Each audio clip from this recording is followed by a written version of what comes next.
क्या आपने कभी सोचा है कि कुछ व्यक्ति सदियों तक प्रेरणा के स्रोत कैसे बने रहते हैं? आज मैं आपको एक ऐसी असाधारण आत्मा की कहानी सुनाता हूं जो कोलकाता की एक सर्द सुबह को जन्मे थे और जिन्होंने युवा, शिक्षा और आध्यात्मिकता के बारे में हमारी सोच को बदल दिया। एक ऐसी कहानी जो लाखों लोगों के लिए आज भी रास्ता रोशन कर रही है। 12 जनवरी को कोलकाता की व्यस्त गलियों में एक बच्चे का जन्म हुआ, जिन्हें बाद में दुनिया स्वामी विवेकानंद के नाम से जानेगी। लेकिन भगवा वस्त्र धारण करने वाले सन्यासी बनने से पहले वे नरेंद्रनाथ दत्त थे, एक जिज्ञासु, बुद्धिमान लड़का जिसके मन में जीवन और अस्तित्व के बारे में अनगिनत सवाल थे।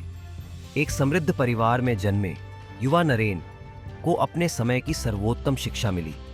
फिर भी उनकी ज्ञान की प्यास पाठ्य पुस्तकों से कहीं आगे तक थी। कल्पना कीजिए एक युवा नरेन की जो अपने कमरे में पद्मासन में बैठे ध्यान में लीन है। बचपन से ही उनमें एकाग्रता की एक अद्भुत क्षमता थी जो हर किसी को चकित कर देती थी। लेकिन यह मत सोचिए कि वे सिर्फ एक गंभीर दार्शनिक बच्चे थे।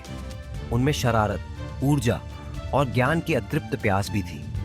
वे संगीत, व्यायाम और कुश्ती में पारंगत थे, जो उनकी भविष्य की शिक्षा को दर्शाता था कि शारीरिक शक्ति मानसिक शक्ति जितनी ही महत्वपूर्ण है। फिर आया उनके जीवन का निर्णायक मोड़, श्री रामकृष्ण से मुलाकात। कल्पना कीजिए दो आत्माओं का मिलन, एक सत्य की खोज में, दूसरी उसमें पूरी तरह डूबी हुई। उनका आध्यात्मिक संबंध न केवल नरेन का जीवन बदल देगा, बल्कि भारतीय दर्शन का भविष्य भी। रामकृष्ण के मार्गदर्शन में सवाल पूछने वाला युवक एक आध्यात्मिक दिग्गज में बदल गया। फिर भी उन्होंने कभी अपना वैज्ञानिक स्वभाव और तार्किक सोच नहीं खोई। अब चलिए शिकागो, 1893। कल्पना कीजिए एक युवा भारतीय सन्यासी को जो विश्व धर्म संसद में हजारों लोगों के सामने आत्मविश्वास से खड़े हैं। Sisters and brothers of America उन्होंने शुरू किया और हॉल तालियों की गड़गड़ाहट से गूंज उठा। वे सरल शब्द जो इतने सच्चे प्यार और सार्वभौमिकता से बोले गए थे, दुनिया के दिलों को जीत गए। आने वाले दिनों में उन्होंने पश्चिमी दुनिया को वेदांत दर्शन की गहराइयों से परिचित कराया। निकोला टेस्ला और जॉन डी रॉकफेलर जैसे प्रशंसक बनाए। लेकिन हम उनके जन्मदिन को राष्ट्रीय युवा दिवस के रूप में क्यों मनाते हैं? क्योंकि विवेकानंद जिस चीज के लिए खड़े थे वह युवा भारत की ऊर्जा, क्षमता और सपनों से गहराई से जुड़ी है। उन्होंने युवाओं में प्राचीन ज्ञान और आधुनिक गतिशीलता का सर्वोत्तम मिश्रण देखा। सोशल मीडिया इन्फ्लुएंसर्स के इस युग में उनका प्रभाव कालातीत है, सावधानी से तैयार किए गए पोस्ट के माध्यम से नहीं, बल्कि वास्तविक परिवर्तन की शक्ति के माध्यम से। सोचिए, जब उन्होंने कहा उत्तिष्ठित जागृत प्राप्य व्रान निबोधत, तो क्या वे हमारे उस हिस्से से बात नहीं कर रहे थे जो कुछ सार्थक करना चाहता है? जब उन्होंने चरित्र की शक्ति और एकाग्रता की क्षमता के बारे में सिखाया, तो क्या वे हमारी पीढ़ी के सामने आने वाली चुनौतियों की बात नहीं कर रहे थे? खासकर लगातार विचलन के इस युग में उनका संदेश सरल लेकिन गहरा था। शिक्षा सिर्फ किताबों और डिग्री के बारे में नहीं है। यह चरित्र निर्माण, अपनी आंतरिक शक्ति की खोज और उस शक्ति का दूसरों की सेवा में उपयोग करने के बारे में है। उनका मानना था कि हम में से हर एक में असीमित क्षमता है, हमें बस इसे पहचानना और प्रकट करना है। शिक्षा मनुष्य में पहले से मौजूद पूर्णता की अभिव्यक्ति है, उन्होंने घोषणा की, जो उनके समय और हमारे समय की रटंत शिक्षा प्रणाली को चुनौती देती है। आज के सोशल मीडिया और सूचना अतिभार के युग में उनकी शिक्षाएं और भी अधिक प्रासंगिक हो जाती हैं।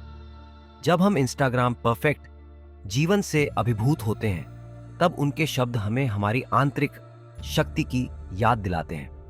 जब हम लिंक्डइन की सफलता की कहानियों के बीच खुद पर संदेह करते हैं, तब उनका आत्मविश्वास का संदेश हमारे दिलों में गूंजता है। जब हम चिंता और तनाव से जूझते हैं, तब उनकी एकाग्रता और ध्यान की व्यावहारिक विधियां वास्तविक समाधान प्रदान करती हैं। अपने आसपास देखिए, हर युवा जिसे आप देखते हैं उसमें वही दैवीय क्षमता है जिसके बारे में विवेकानंद ने बात की थी। चाहे आप परीक्षाओं से जूझ रहे छात्र हों, करियर विकल्पों में उलझे पेशेवर, अपना सपना बना रहे उद्यमी या अपनी सच्चाई व्यक्त कर रहे कलाकार, उनका संदेश आपसे बात करता है। एक विचार को लें, उस विचार को अपना जीवन बना लें, इसके बारे में सोचें, इसका सपना देखें, इस पर जिएं और सबसे महत्वपूर्ण, इसका उपयोग दूसरों की सेवा के लिए करें, क्योंकि मानवता की सेवा में ही दैवीय सेवा छिपी है। राष्ट्रीय युवा दिवस मनाते हुए याद रखें, आप वही अजेय शक्ति हैं जिसकी कल्पना विवेकानंद ने की थी।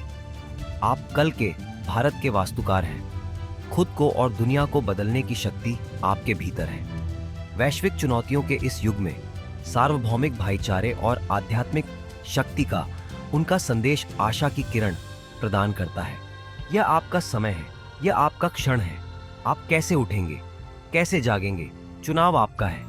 अगर स्वामी विवेकानंद की यह कहानी आपको प्रेरित करती है तो लाइक बटन दबाना और डी क्वांट स्टूडियो को सब्सक्राइब करना ना भूलें। इस वीडियो को किसी ऐसे व्यक्ति के साथ शेयर करें जिसे आज प्रेरणा की जरूरत है। हमारी ऐसी ही प्रेरक सामग्री से जुड़े रहने के लिए बेल आइकन को जरूर दबाएं। कमेंट्स में अपने विचार साझा करें। स्वामी विवेकानंद की शिक्षाएं आपके दैनिक जीवन को कैसे प्रेरित करती हैं? इस महान गुरु का आपका पसंदीदा कथन कौन सा है?